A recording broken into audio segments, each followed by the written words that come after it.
Olá pessoal, tudo bem? Para quem não me conhece, meu nome é Thiago Prux, sou um dos sócios da Capitalismo, nós somos uma empresa de análise e recomendações de investimentos. Como sempre, vou deixar aqui os nossos contatos, não se esqueçam de se inscrever no nosso canal, ativar o sininho para receber as notificações e nos seguir também nas redes sociais, inclusive vou deixar o meu Instagram aqui para quem quiser me seguir e vou deixar também esse relatório que nós estamos compilando aqui com os principais resultados do primeiro trimestre desse ano, já tem mais de 76 resultados compilados, vou deixar tudo aqui na descrição e também nos comentários. E hoje, pessoal, pedi para o nosso setor de análise separar algumas informações para a gente falar a respeito dos resultados da Suzano, né?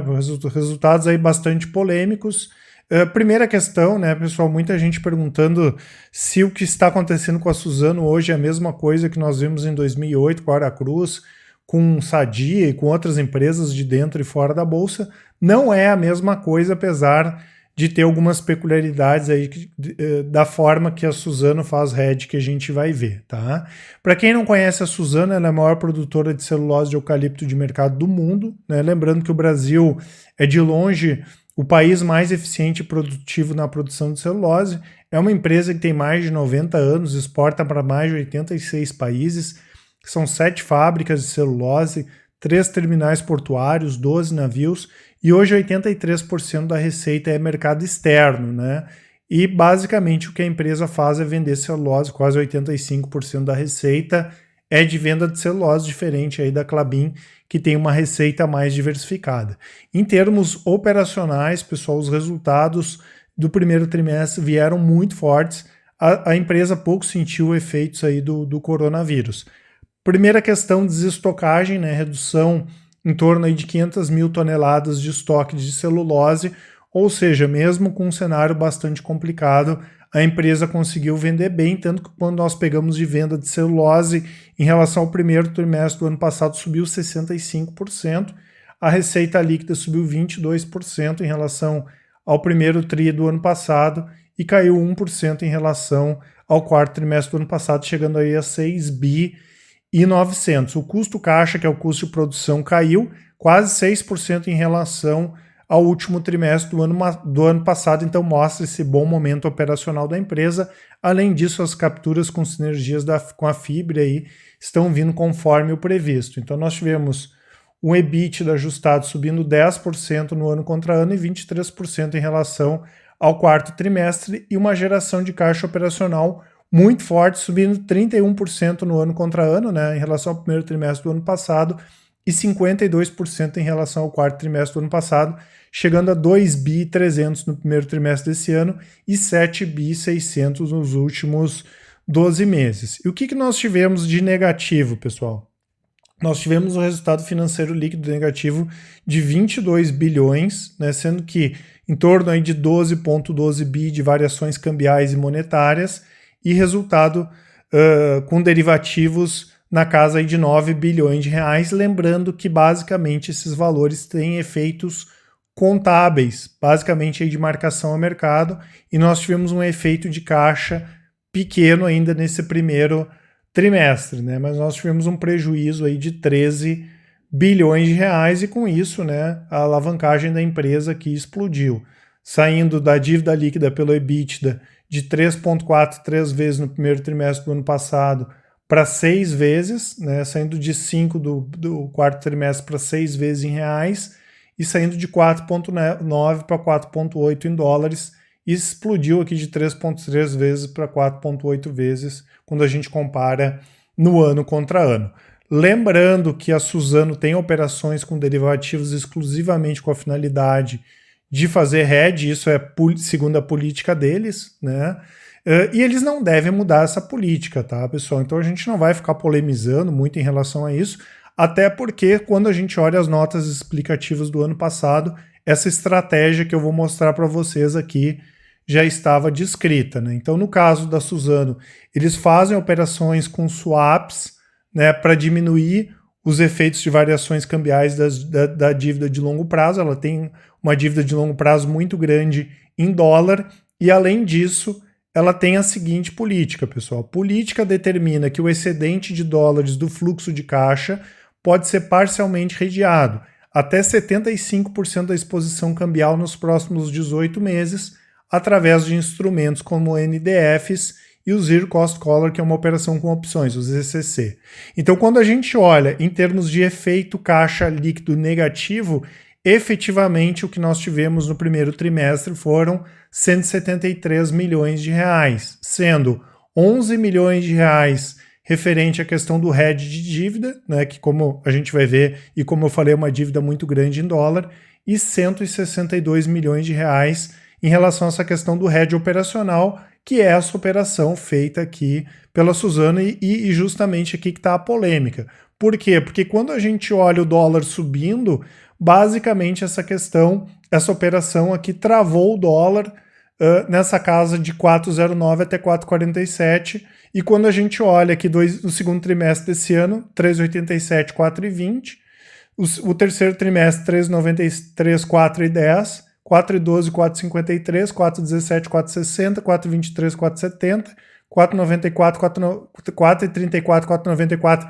para o terceiro trimestre do ano que vem, na média que 4,09 e 4,47 é o total dessa operação, e tá todo mundo vendo o dólar subir, e aí o pessoal estranha, poxa, mas a empresa não está aproveitando a questão da moeda em alta, né? Então, efetivamente, o que essa operação na prática mostra? Que o dólar acima de 4,47, a Suzano assume uma operação vendida em dólar, ou seja, aqui temos sim um efeito negativo no caixa da empresa, mas só no vencimento dessas operações. Então o dólar acima desses patamares aqui, acima desses ranges, dessas bandas, tem um efeito negativo de caixa sim, que no primeiro trimestre foi de 173 milhões de reais, mas a gente olhando o dólar hoje aí, né, nos patamares que tá, vai ter um efeito negativo, inclusive a empresa já colocou aqui, né, com um efeito aí com o dólar acima de 5,20, sendo que o dólar está 5,80 hoje, né? Aí o pessoal pergunta, pô, Thiago, mas e quando eles aprovaram essa operação aqui, por que eles aprovaram essa operação? Claro que eles entendiam, quando essa operação aqui foi aprovada, que eles iam ter perdas com o dólar acima desses patamares, mas eles imaginavam também que a venda de celulose ia ser maior e ia compensar. Tá? Então eles queriam ficar travado nesse valor e basicamente o que a gente teria era a flutuação dos preços da celulose e também da empresa vender mais ou vender menos. Ou seja, o que não pode acontecer nesse cenário, pessoal, é o preço da celulose cair. Tá? Até porque se a gente atualizar o câmbio hoje da empresa, o câmbio hoje para R$ 5,80 mais ou menos, né? A gente pode ter um impacto de caixa negativo em mais de 5 bilhões de reais esse ano, lembrando também que a empresa tem outros compromissos, né? Ela não tem só essa operação aqui, ela tem juro de dívida, ela tem investimentos para fazer, que foram diminuídos, mas ela tem investimentos para fazer, ou seja, a empresa tem que continuar gerando bastante caixa, e por isso que a gente enfatizou bem essa questão que a empresa operacionalmente ela tá bem. Então, na prática, o que não pode acontecer é ela vender menos e também o preço da celulose cair. Vamos considerar que o preço da celulose fique estável, né, nos patamares atuais. Tá? Se o dólar subir, ela vai vender sim, ela vai vender mais com as vendas futuras, mas aí ela vai ter perdas com essas operações aqui. Por outro lado, se o dólar cair, ela vai vender menos em dólar, mas vai ter menos perdas com essas operações aqui com opções e por isso, né, enfatizando que não pode acontecer o preço da celulose cair. Claro que isso vai depender do mercado, mas hoje é improvável que o preço da celulose caia muito, até porque, pensando num cenário de curto prazo, foi feito aumento de celulose uma vez para a América do Norte, uma vez para a Europa também, e já alguns aumentos para a China, que é o principal mercado da Suzano. Lembrando que o grande problema, né, pessoal, que a gente já comentou algumas vezes, é o tamanho da dívida da criança aqui, né? Em moeda nacional são 18 bilhões de reais, em moeda estrangeira são 57, isso com o fechamento do primeiro trimestre. Então nós temos uma dívida bruta total de 75 bilhões de reais, com um caixa aí de 9.700, uma dívida líquida aí de 66 bilhões, né? E aí aqueles números que eu mostrei antes, né? Quando a gente compara a geração de caixa medida pelo EBITDA em relação à dívida líquida, é 6 vezes em reais e 4,8 vezes em dólar, tá, pessoal? Basicamente essa é a situação da Suzano, claro que incomoda o tamanho aí da alavancagem da empresa, como a gente já comentou outras vezes. Então o preço da celulose não pode cair, a empresa não pode vender menos, senão ela pode ter problema sim, porque a tendência do dólar não é ficar abaixo desses patamares aqui dessas operações aqui, né? 4,10, 4,53, com hoje o dólar aí na casa dos 5,80, tá certo, pessoal? Não esqueçam de baixar os nossos relatórios, e para quem quiser conhecer mais a respeito dos nossos produtos, nós temos produtos e recomendações de renda fixa, fundos de investimentos, incluindo fundos imobiliários. Nós temos o Invista em Ações, que são recomendações de ações para quem quer montar carteira de longo prazo, dividendos, tem a parte de fundos de ações também, tem small caps, tem as ações internacionais, o Carteiras Capitalizo, que é para quem quer montar carteira diversificada de investimentos, é uma junção do Invista em Ações, do Top Fundos e do Top Renda Fixa.